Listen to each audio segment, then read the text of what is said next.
Thank you for taking the time out of your day to join us for today's webinar. As many of you have seen, companies worldwide have experienced unforeseen challenges in the financial forecasting, from changes in inflation rates, import-export tariffs, to sales and inventory management. The need and demand for analytics and business intelligence has increased to better manage these challenges and requirements. Today's webinar really addresses just how Olde Thompson and Collectiv, our Power BI partner, leverage and maximize the implementation of Power BI within Plex. Attendees today will be muted during the duration of the webinar. However, if you have any questions, please use the Q&A chat available to you, and we will facilitate them at the end of the webinar with our team.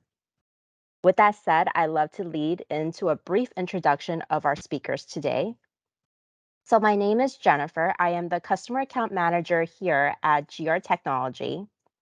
With me, I have Marcus, the Director of IT at Olde Thompson, and Darren, the Principal of Collectiv, our Power BI partner. Today, we'll go through a couple things, one being the brief introduction of who we are, the business challenges and requirements that sparked Olde Thompson's movement to Power BI as a Plex customer, and Collectiv's approach and a business solution to address Olde Thompson's requirements. Last but not least, we'll go over a few business impacts of implementing Power BI for Olde Thompson and lead into a Q&A session with everyone.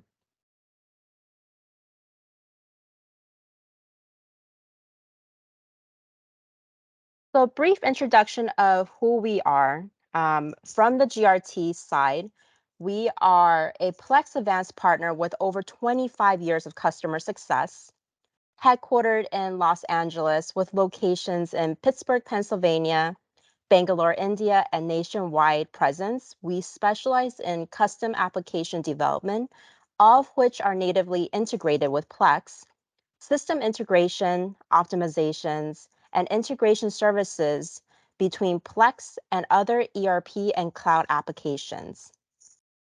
So at this time, I'd like to take a moment to have Collectiv, Darren, introduce a little bit about themselves as well. Hello, everyone. My name is Darren Gunwadana, Principal at Collectiv. Collectiv is a strategy and consulting firm. We focus purely on Power BI and the Microsoft data stack. Generally, we help our clients in a couple of main areas. First of all, in terms of strategy work, how is it best to implement Power BI to get the best out of it? If you've already implemented it, how to get it adopted and governed and secured in the right fashion from best practices and a lot of experience, through to standard sort of implementations with our consultants who are located across the United States and Canada. And then further from that, how can we support our clients on an ongoing basis? Maybe you have got particular reports that you need to push out and just don't have the time or the experience and the team involved. We can fill that gap in a very fast and agile fashion. And then, of course, training your team up to become as self-sufficient on Power BI as possible. And Power BI, as you may know, is a fantastic visualization and business intelligence tool, but also it's so much more. So we do a lot of work, obviously, around the analytics, but also planning, as well as more predictive elements around Power BI as well. Perfect. Thank you so much, Darren. Marcus, I'd love to take a moment for everyone to get to know a little bit more about Olde Thompson as well. Sure. So Marcus Merchant, IT Director with Olde Thompson. We've been using the Plex platform since 2017. We have two manufacturing plants, one in California and one in New Jersey. We've recently been acquired about a year ago. So now we're part of a larger group that owns about 50 manufacturing plants in North America. Been working with GRT since before they were known as GRT, so back since 2016. I've been working with Darren and Collectiv and his team since 2018. We're a lead manufacturing in the spice world. We're the largest private label provider for spices in the world and largest housewares as well. So you'll see so many people have had our product, they just don't know they've had our product because they have someone else's label on it.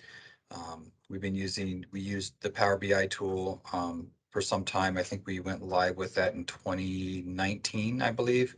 It really helped drive our business. Perfect. Thank you so much for sharing that with us.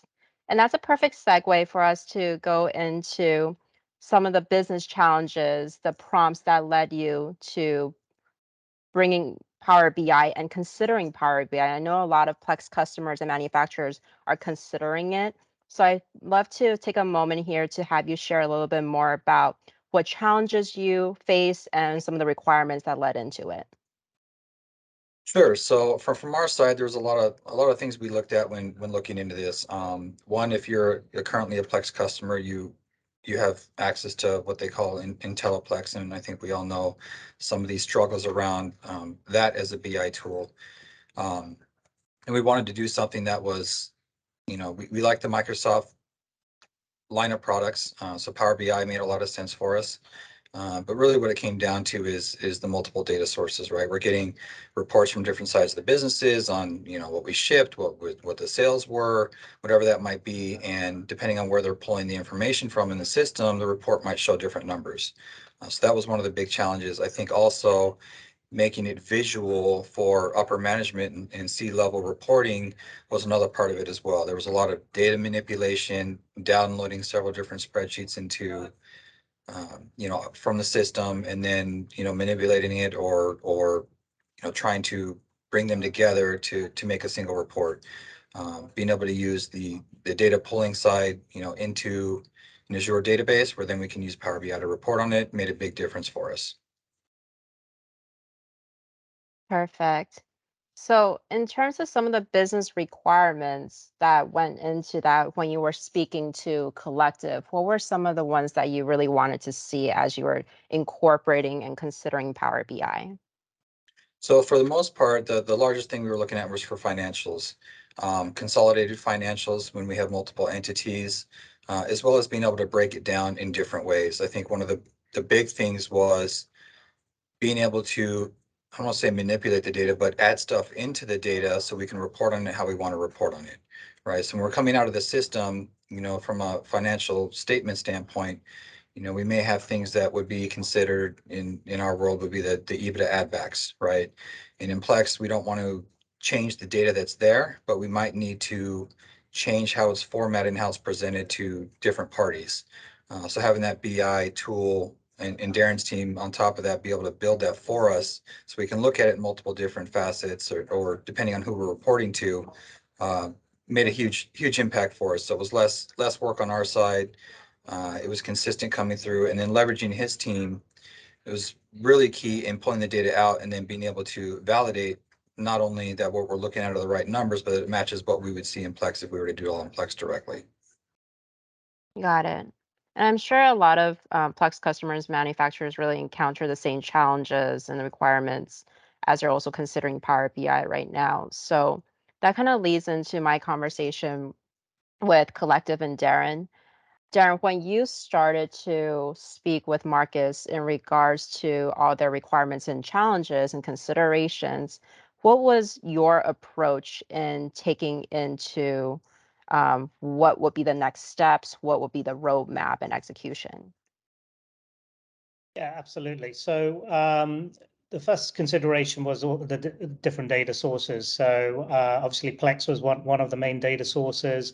One of the main repositories after Plex was good old Excel. So understanding all of those different data sources, all the manipulation that happens currently at Old Thompson in a manual sort of fashion, spending a lot of time and a lot of effort with a lot of skilled people doing that manipulation of that data on a daily, weekly, monthly schedules. So understanding all of those facets and then being able to come up with a plan around how we can automate ideally 100% of those sort of manual efforts and really leave the Old Thompson team to be able to look at the insights, to be able to do the sort of value added tasks around driving the business forward and really providing value to the different stakeholders within the organization.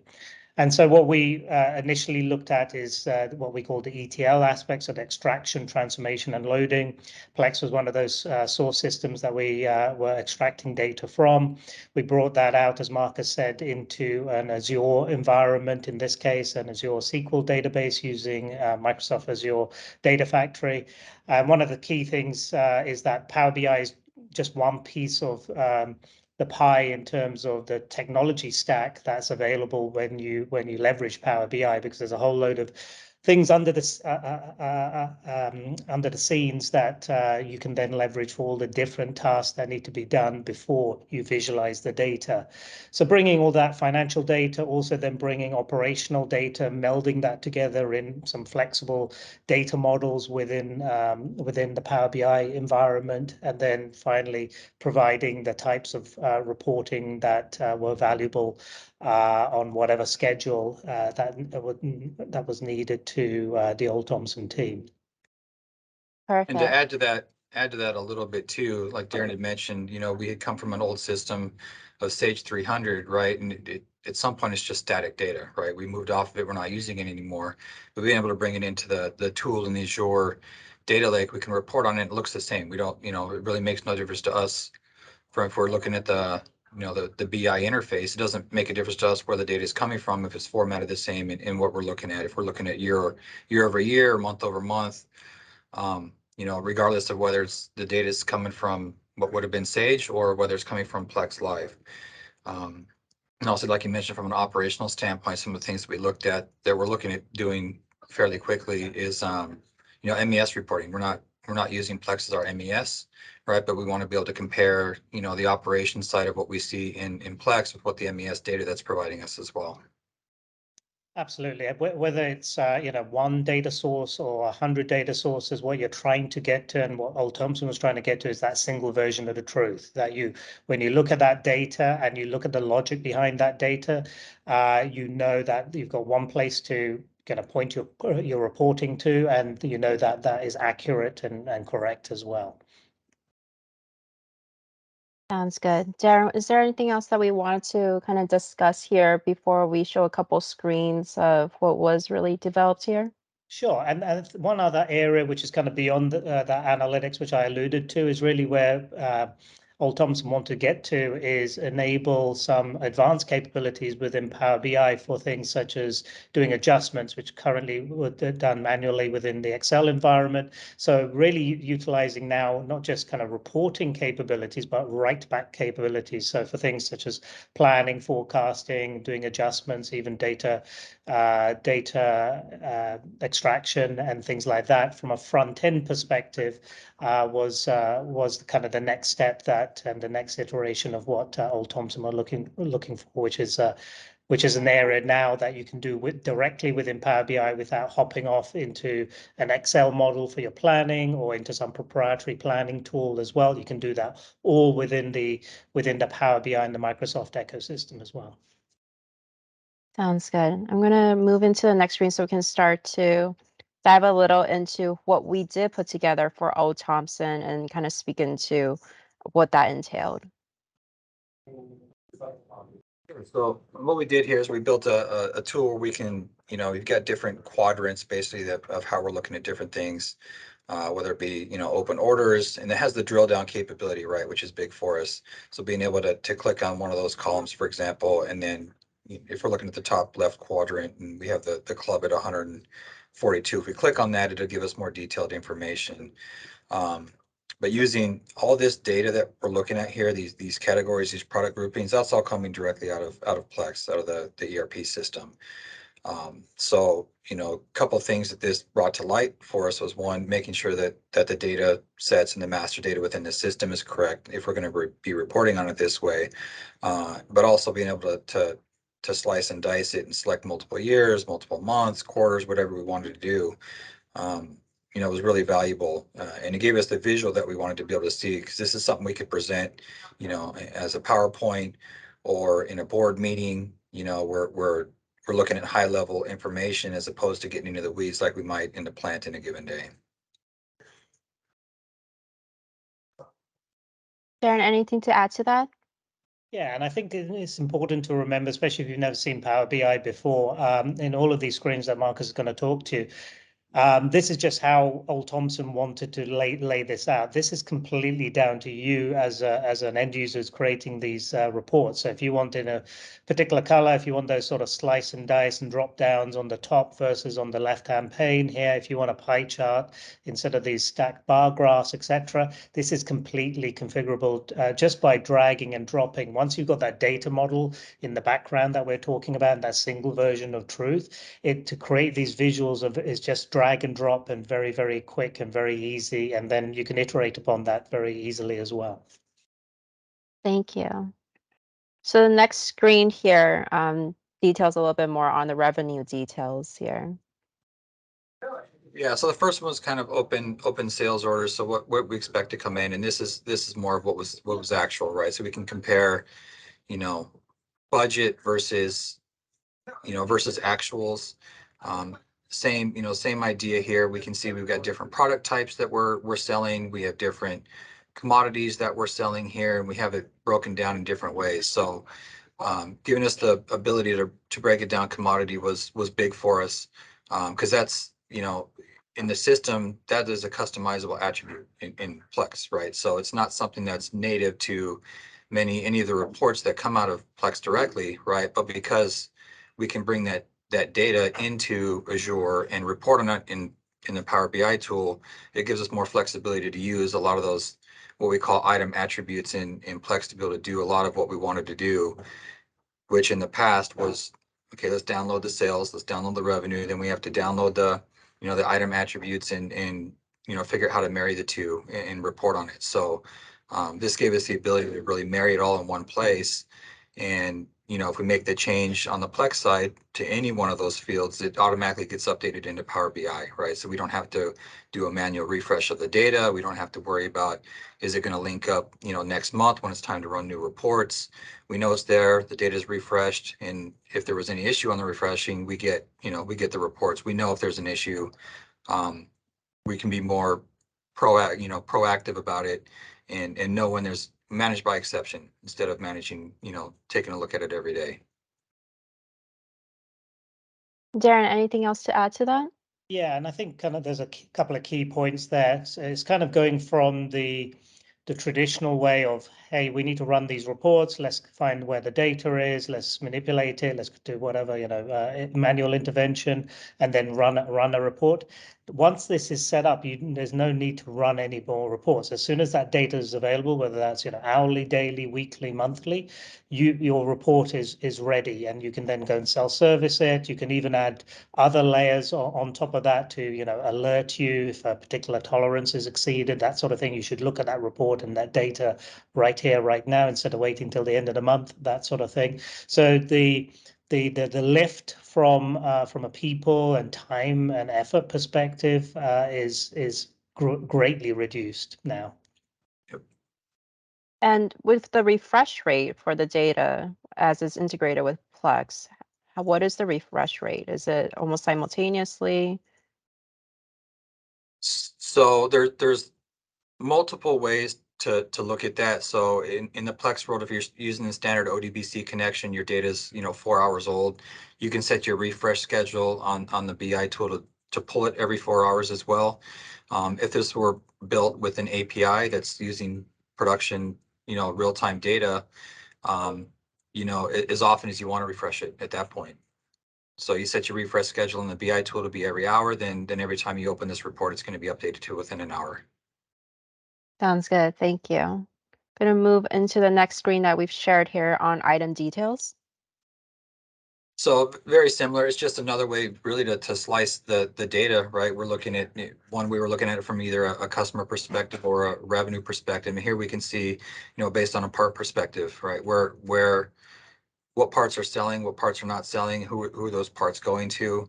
And here we would use it typically. I know there's a lot of, that table on the bottom right there is blanked out. That's for confidentiality reasons, but we could see the actual item details there, right? So what parts are selling to which customers, and also be able to see, what our margins are on those. So that was a big value add to be able to see that quickly and easily, and really more than anything else to be able to look at trends quickly. Um, Usually trending would come, at minimum a month behind, usually quarterly, and this allowed us to see trends in a faster fashion. And also, I think being able to cross kind of the granular barrier in terms of, very often your ERP reports that are spat out are very granular in nature. In other tools, you've got more an aggregated view.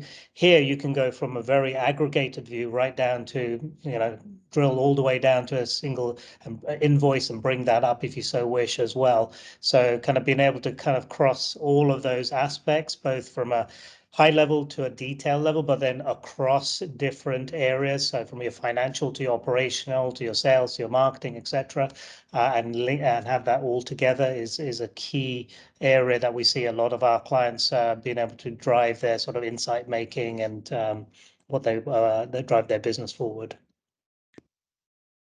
Sounds good. Thank you. I think that what you've both done collectively from O Thompson and Collective with leveraging Power BI within Plex is truly amazing. And I'm sure our audience is curious to understand this business impact and the changes we've really seen, Marcus, from O Thompson since the implementation pre, during, and post. So I'd love to take a moment here to kind of dive into the business impact that you've seen and speak a little bit more into that. Yeah, so I think from an impact side, really what it came down to is probably the biggest factor is that single source of truth, right? So everyone's looking at the same data set, regardless of what type of dashboard or report that they're building. We know that at the core of it, everything they're looking at is going to be the same as whoever the next person might be. Um, Allows us the ability to, from a manual hours spent in pulling data out of the system and manipulating it. Um, Huge cost savings there from a resource perspective, and being able to see the numbers quickly, right? Rather than rebuilding recreating the wheel. Um, there's a lot of time. There is a lot of time that goes into the upfront planning of this, and I think that's really a core piece that needs to be taken into account, right? Because you want to make sure that your data sets are built properly, that you're looking at the right measures, and that you're not missing anything, and then validating it, right? So if you build your report and your dashboard and the BI tool that you validate against what you would expect to see in your ERP or whatever your data source might be. Um, was big, but the ability to drop down. So, you're looking at it from a high level. Yeah, we want to see trends, gross sales, gross numbers. But when we get into the operations side of it, we want to drill down to the customer level or the item level and be able to understand, a little bit more granular what operations needs to do to change. And that's where the drill down ability of these reports make a big difference. There's such a huge focus this day and age on data analytics and data science, and you hear it all over the place. And really, it gave us the ability to do some of that within a UI tool that's usable to really anyone. And being on the Microsoft platform, everyone's used to what Microsoft products look like, and that was a natural fit. We've used some other BI tools in the past for various reasons. The Tableaus. There's the new Google Looker, for example, and the learning curve on the Power BI specifically is much less, right? Not only from a dashboard building perspective, but from a end user usage perspective as well. Sounds good. And I know you said too that you wanted to share kind of like a quote with us in terms of what it really embodied for you. So I'm just going to briefly share that with everyone. So Marcus shared that with data science and data analytics being at the core of a business's ability to expand and pivot, having a single source of truth that can be sliced and diced for various audiences and business needs is invaluable in the ability to any manufacturer to be service customers and run a lean and successful business. So thank you for sharing that. Yep, no problem. Yeah, I think for us, especially in this, the world of change that we all saw in 2010, 2020 with, supply chain. And, you look at a business like ours, where we're a food provider, you know, it, explosive growth immediately. All of a sudden, everyone, we didn't have a large percentage of our business in the food service industry. It was all, retail side, right? And when restaurants and shut down for several months, everyone was buying from who our customers are, right? So it was a huge impact for us over that time, and being able to manage it and be able to see what's happening quickly. That's really where the being able to pivot fast for us made a big difference. Thank you. Darren, do you have anything else that you want to add here on business impact? Marcus? Well, I think that quote is great. It encapsulates pretty much everything. But I think this is really what the sort of the last few years have taught us, is that this has kind of been on the mind of most organizations, to get kind of better at this and automate as much as possible so they can focus on kind of insights and driving the business forward. I think what the last few years in the pandemic has really brought to us is that it's essential now. You really need to be looking at that forward thinking and forward looking aspect of it, and having that sort of single version of truth, having as much of this sort of manual efforts automated as possible, providing also looking at the past and historical is important, but then also the planning side of it, and trying to get more towards that sort of predictive is really where most successful organizations are leaning into. And really the barrier to entry now with what Power BI and Microsoft has done is very low. As Marcus said, the learning curve for Power BI is pretty rapid, especially if you're an Excel user. In fact, it uses a lot of the tools like Power Query already built into Power BI. So that's pretty rapid, and also the cost to entry is minimal. The most you'll pay with Power BI for a license is $9.99 per month per user, and so that's really changed the game. So any manufacturer of any size can and should be kind of looking at this as a forward-looking strategy. And one thing to add to that too is after we had already built this tool, we had purchased another plant, right? And all of a sudden now we need to look at consolidated financials, right? And consolidated sales, but also be able to look at it from the plant level, and being able to layer that in. And with a simple checkbox, I want to see the west plant, or I want to see the east plant, or I want to see them both combined, right? I think that was a great value add for us as well. So rather than, when in the past, when you go from one plant to two, realistically you would go from one level of reporting to three levels of reporting, right? The plant level and then at the parent level. So that was a big impact for us as well. Yeah, I think we're seeing a lot of the same things. We have a lot of our Plex customers and manufacturers asking the same questions and considering Power BI. So thank you so much for everything you've shared in terms of value, consideration, and impact on the work you've done with Power BI with Plex. I'd love to take this time to really open up for Q&A. For all our attendees joining us today, if you have any questions, please go ahead and use the Q&A chat box and enter your questions there. My colleague Michael will be facilitating the questions and directing them to our speakers. So feel free to take a moment here, ask any questions that you have, type them in, and we'll go ahead and address them for you.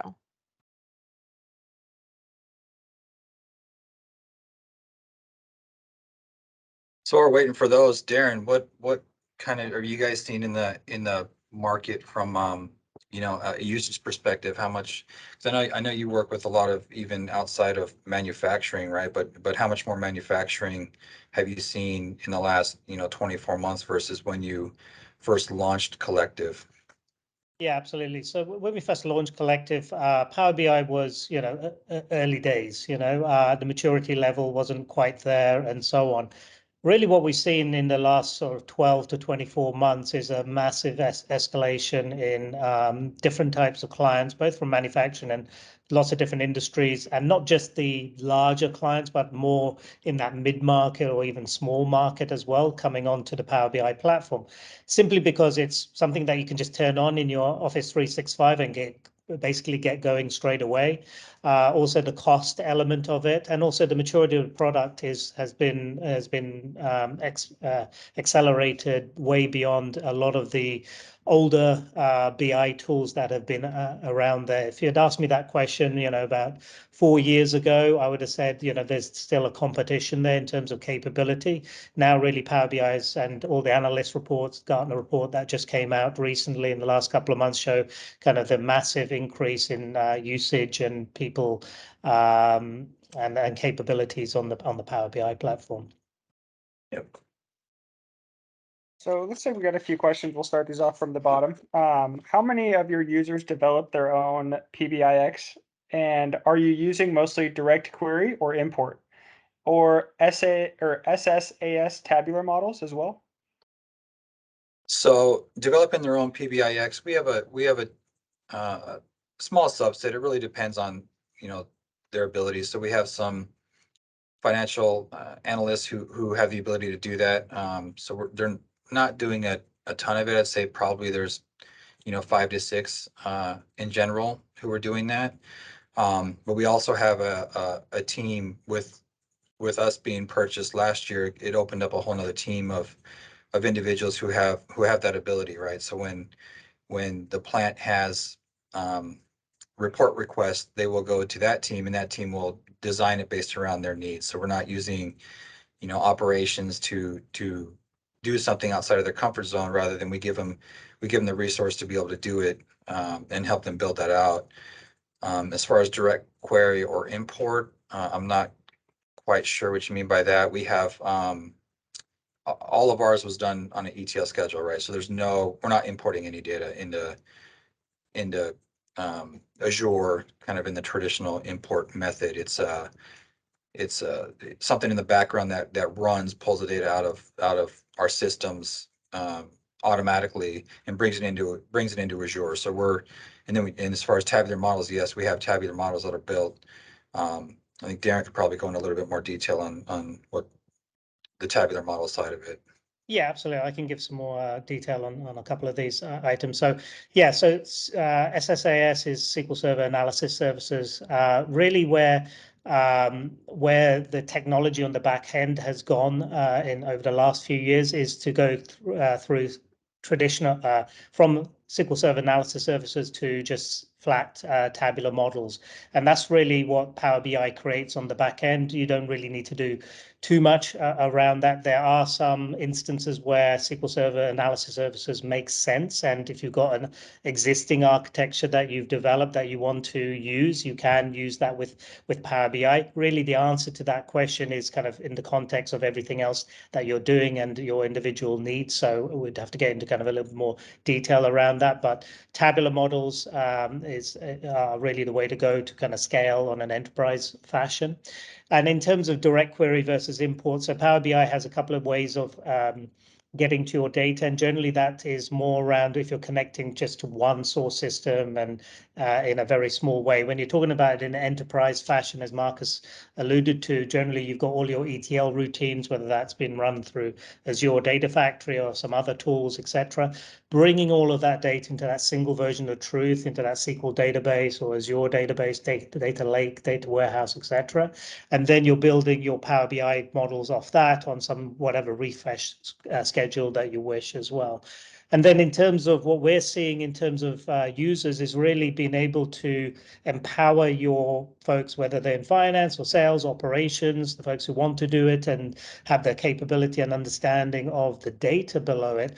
If you give them the relevant training, then they can create their own reports because they understand the data more. So it doesn't have to be kind of in the remit of IT or in the BI department, that sort of thing, and kind of go back and forth with a lot of different iterations. You can empower the folks who actually understand the data to be able to create those PBIX files and then publish them to the web and go through all of the governance and security aspects that you need to as well.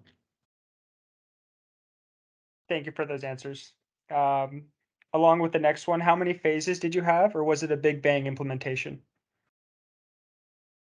We took it in phases, depending on the needs. So the first was kind of a sales dashboard. The second being more of a financial reporting dashboard.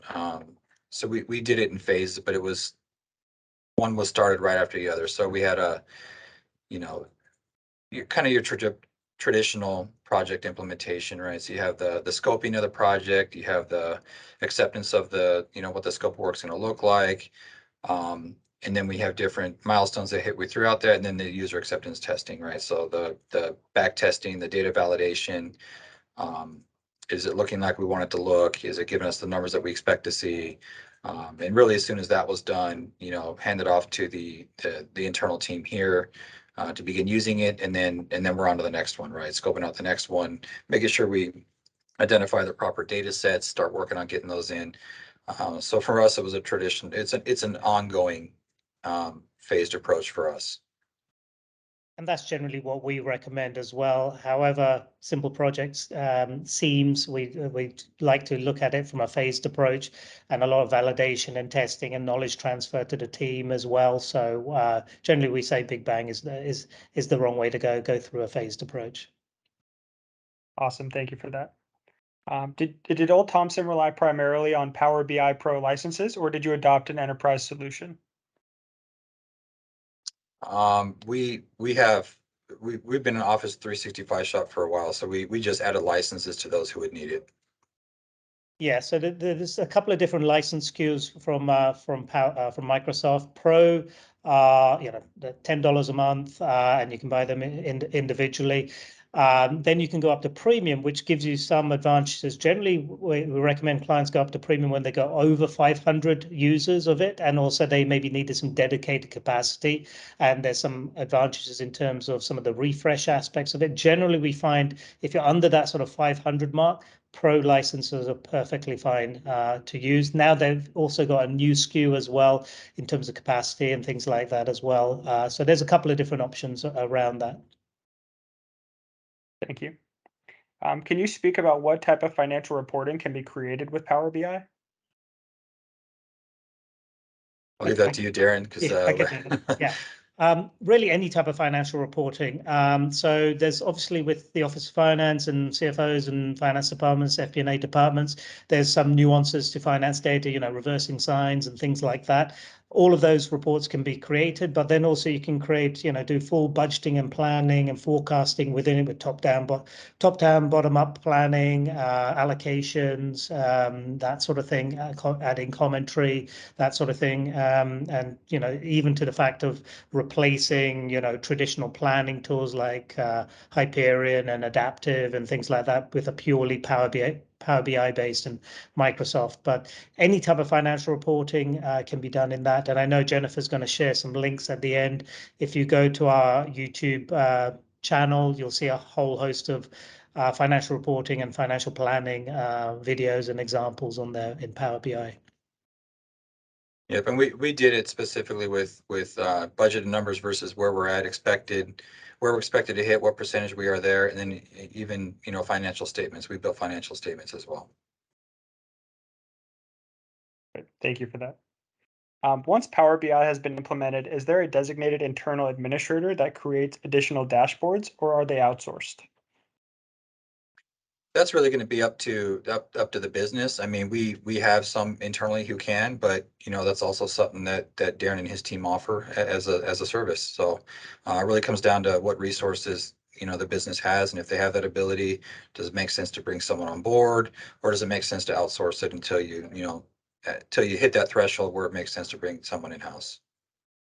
Yeah, absolutely. So I think that question I think that question's from Zach. That question comes from that sort of traditional approach that you implement this BI tool, and then you've got a couple of administrators go off on the 6-week training course, and then if they're on holiday, nobody can do anything. That's basically we've seen that being eliminated with Power BI just because of the ease of being able to pick it up and the familiar nature of it. So generally what we find, and again, it comes down to the particular business and their experience and team and where they are in their maturity cycle as well. But generally, a number of people get trained up. We see that, obviously on the more technical side in maybe an IT department or the BI department, but also, like I said, within those particular departments are creating reports and so on.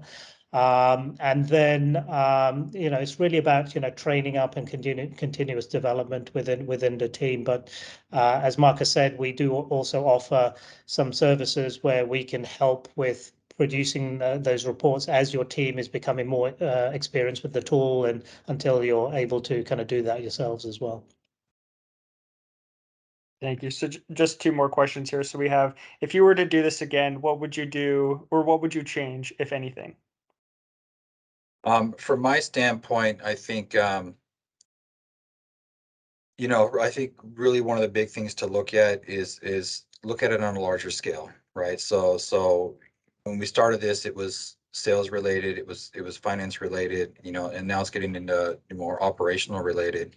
Um, I, I think Darren and his team, I think we were probably the first Plex direct customer that they had worked with. Um, so from my standpoint, one thing that I would have changed differently is really bring in a larger data set to begin with, right? And even if we're not using that data set for the, phase one, phase two, know that it's going to be asked for and it's going to be used for down the road. So put the work in up front to bring in all the data sets you think you might want to report on or use. And certainly adding them down the road is not extremely difficult, but bring them in from the beginning, and that way when you start to grow and start to expand, and the users start, you have more users that bring in, all of a sudden you bring in a supply chain planning, or you bring in procurement, and all of a sudden they're like, oh yeah, I'd love to see, this on here too, because this specifically relates to me. Well, if the data set already exists, you don't have to create it, bring it in, and kind of rebuild your dashboards, rather than, it's there, and you just turn it on at that point. So I think from that perspective, from a planning side of it, make sure to bring in all the key players from several different functional areas of the business and understand what their needs are and what they might be in the future, so you can plan accordingly. Thank you. Looks like we got another one. So after this, there's one more. But is there security levels in the dashboards? Like, can some users see all the data and other users can only see some of the data, or do all users see all the data? No, absolutely. You can define effectively down to the cell level who can see what or touch what, that sort of thing. That can be inherited from your kind of Microsoft security roles and so on, but then also go much more granular. So the advantage of that is that you can create a global report, let's say for all departments, for all sales in all geographies. If somebody from Canada is logging in from a particular region, so let's say the East region of Canada, if you define their security roles well, then they'll only be allowed to see their particular tranche of data. But you, as the creator of the report, can create this global report and then publish it to the Power BI service, and then know that the security will handle itself. But yes, you can get very granular with the security. And for us, we were in Azure already, right? So we were able to assign it, assign rights based on our existing Azure, base of users or groups, security groups, whatever it is. And we even have some geographic restrictions as well, but those geographic restrictions are based on, the Azure rules that just filter down to what BI was there already. Appreciate that. And lastly, what other considerations should Plex customers or manufacturers factor in as they're considering Power BI? Um, obviously there's a cost to do it, right? So always have to consider the cost, but also consider, really rely on the cost of not doing it, right? If you're looking to make that change, weigh the difference between what you're doing today versus, what you could potentially be doing. From our standpoint, it really comes down to hours, right? How many hours are we saving? How many people are putting time into doing reports out of the system where their time would be better spent somewhere else. I think for us, that's probably the biggest thing. I mean, obviously there's other tools that can be looked at, but we don't want to look at one also that's not an industry leader. There's only a few BI, there's several BI tools that exist in the, in the corporate world, but how many of them are industry leaders and have that staying strength, they're going to be there in 10 years, and you're going to get support from any number of potential vendors. I think is big for us. We want to make sure we use something that's kind of industry standard. So we know in 10 years from now, if we need to get support, that there's still going to be support for that platform. Awesome. Well, thank you very much for answering the questions. Darren or Marcus, do you have anything else to add? We have a few more minutes here. I don't think I have anything else specifically. I think if you want to show, move forward in the slides a little bit, you can see a little bit. I know our slides were pretty weren't super colorful, but I know Darren has done a lot more, and our financial statements were looked quite a bit different than our sales dashboard. So I think showing some of what Power BI can look like regardless of your data set. Sounds good. So we've had a lot of good questions and answers during this session. So I did want to just briefly let everybody know that our time is wrapping up soon. But if you did have any questions that we weren't able to attend to today, here is my contact information. Again, my name is Jennifer. I'm the customer account manager at GR Technology. So if you have any questions that you would like to facilitate in regards to today's webinar, Power BI capabilities that we have as well, go ahead and email me, or you can always call me as well with any questions that you may have. I'd be more than happy to facilitate those questions, send more information, or even schedule a call so we can discuss further on what your requirements might be. Yep, I think one thing to add to this too is being able to use this tool for different reasons. I mean, we would from an internal business standpoint, we would generate or we would have our dashboard to look a specific way on the financial side for how we want to look at the business, right? But then we had another level of how we needed to report up to the private equity firm, right? And with a simple checkbox, we can report it on the way that they required us to present it to them, because any of the companies that they owned, or they required it to be coming in a certain format, a certain fashion. So that was huge. It was, not building multiple reports, but rather building a filter that would just change the structure of it, so we could report to the private equity firm in a different method. Perfect. Thank you for sharing that additional information. I did want to take a moment before we wrap up, everybody, that I know Darren had mentioned there were additional resources if you really wanted to see what other capabilities that they have. I know we share a couple of screens here for FP&A report, HR analytics report, and a QR code. So if you guys have any additional things that you want to see where the capabilities are, I'm going to leave this screen briefly up here as well for you. And again, if you have any questions that you need to facilitate, feel free to email me. Everybody on the attendee list should have my email. I've reached out to them in regards to registration confirmations and details. So don't be shy, reach out to me and I'll be there for you. I think that's pretty much it for today's webinar. It was such an informative session for everybody. Thank you so much, Marcus and Darren. Are there any closing remarks as we wrap up today's session? Nope. Feel free to reach out. I could be found, LinkedIn or the Plex community. Feel free to reach out if there's any other additional questions I can help or provide contact info for anyone. Happy to do so, and I appreciate the ability to be able to share here with kind of our journey and what we've done, and hopefully it was of value to everyone here. Perfect. Thank you. Appreciate all the questions, the great questions here today, and being able to share this with you. Lots of resources on our website and YouTube channel and LinkedIn as well. So please have a look at that, and feel free to reach out if you have any questions around Power BI.